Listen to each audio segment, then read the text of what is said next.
Durante años, se creyó que había desaparecido, que estaba fuera del radar de las autoridades. Fundador de una célula criminal en los Estados Unidos. Deportado. Escurridizo. Silencioso. Pero no invisible. El hombre conocido como Serio de Coronados, o Vago, pensó que podía esconderse en su país natal, en una caleta, oculta tras una simple librera en una casa cualquiera de Sonsonate. Pensó mal.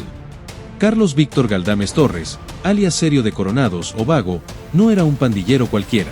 Según fuentes oficiales del Ministerio de Justicia y Seguridad, su historia criminal comenzó en El Salvador, pero alcanzó nuevas dimensiones cuando emigró ilegalmente a Estados Unidos, donde lejos de reformarse, sembró el terror y consolidó su liderazgo.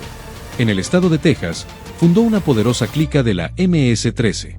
Años antes de su captura, la inteligencia estadounidense ya lo identificaba como un nodo clave en las comunicaciones criminales entre Centroamérica y la diáspora de la MS-13 en Estados Unidos. Su misión: expandir el dominio territorial, reclutar, extorsionar y asegurar que los tentáculos de la pandilla alcanzaran cada rincón posible. Fue deportado en 2011, tras ser capturado por autoridades migratorias, pero su influencia no terminó ahí. En lugar de desaparecer del mapa, se escondió entre sombras.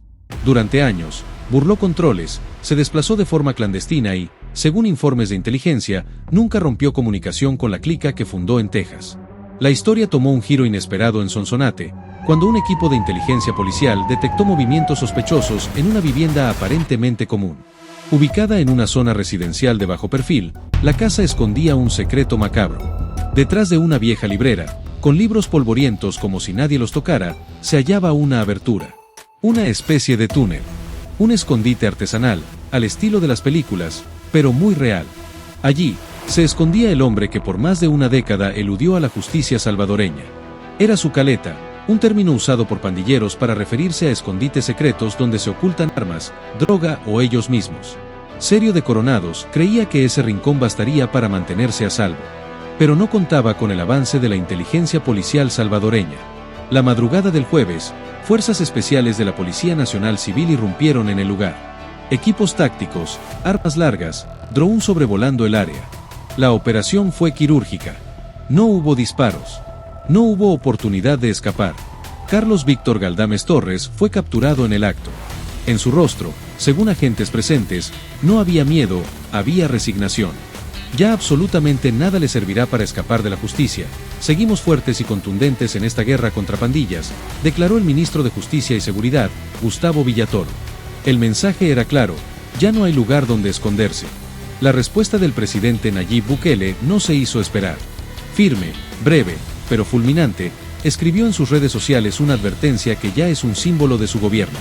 Tarde o temprano, todos caerán. Es más que una frase.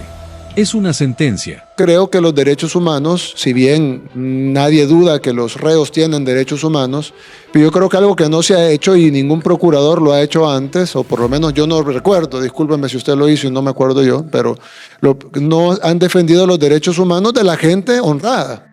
Generalmente defienden como que todo el enfoque de derechos humanos internacional o de las ONGs incluso esté enfocado en los derechos de los delincuentes, que tienen derechos. Nadie dice que los delincuentes no tienen derechos, pero ¿por qué el enfoque es siempre en los derechos de los delincuentes? Y la gran mayoría de la gente honrada, nadie le importan sus derechos. En este país pasamos 30 años siendo acribillados, asesinados, renteados, violados, extorsionados, amenazados, viviendo en zozobra y nadie dijo nada, pero de repente agarran a los que matan, a los que rentean, a los que violan y de repente hay que ver los derechos humanos de ellos. Sí, tendrán derechos humanos, pero son más importantes los derechos humanos de la gente honrada y creo que eso es algo importante, procuradora, que debe de también investigarse y debe de también reportarse, porque si no, entonces no estamos hablando de derechos humanos, estamos hablando de derechos de los delincuentes, que creo que son dos cosas distintas. Derechos humanos son todos y los derechos y las personas que no tienen sus derechos restringidos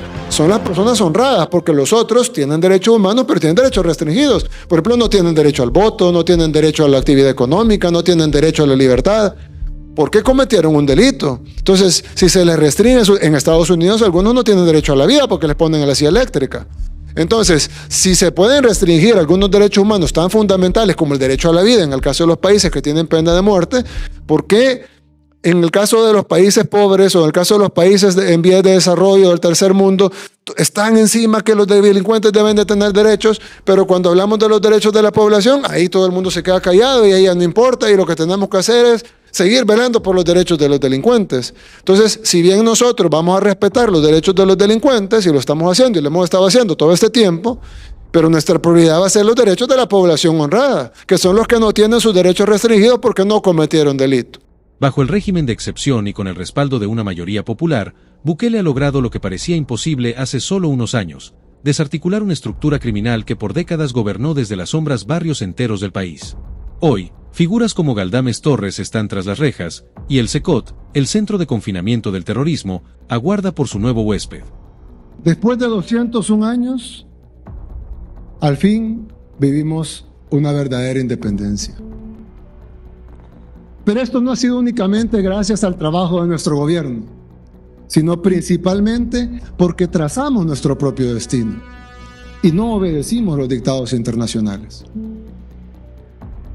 Ya nos dieron 200 años de recetas y todas fracasaron. Y ahora por primera vez aplicamos la receta nuestra y ha funcionado de una manera que nadie creyó que fuera posible. Gracias a que no obedecimos, gracias a que hicimos valer nuestra soberanía y nuestra independencia. Si no, seguiríamos como estábamos antes, con el mismo fiscal de antes, con la misma sala constitucional de antes, con los mismos jueces de antes, y por lo tanto no pudiéramos haber logrado nada. Pero para colmo, parecería que ya tuviéramos el colmo, pero para colmo, ahora que empezamos a estar bien, hay algunos, y quiero recalcar algunos, de la comunidad internacional que empiezan a condenar las mismas acciones por las que estamos bien. No las decisiones previas, las acciones por las que estamos bien. Critican la guerra contra las pandillas, critican el régimen de excepción, critican la captura de pandilleros, como si quisieran que volviéramos a estar mal. No solo nos criticaron las decisiones previas que nos permitieron hacer la guerra contra las pandillas, critican incluso la guerra contra las pandillas mismas. Ya probamos un camino durante 200 años y los resultados no pudieron haber sido peores. Para muchos que perdieron sus familiares fue el peor de los infiernos. El único camino que tiene El Salvador es este,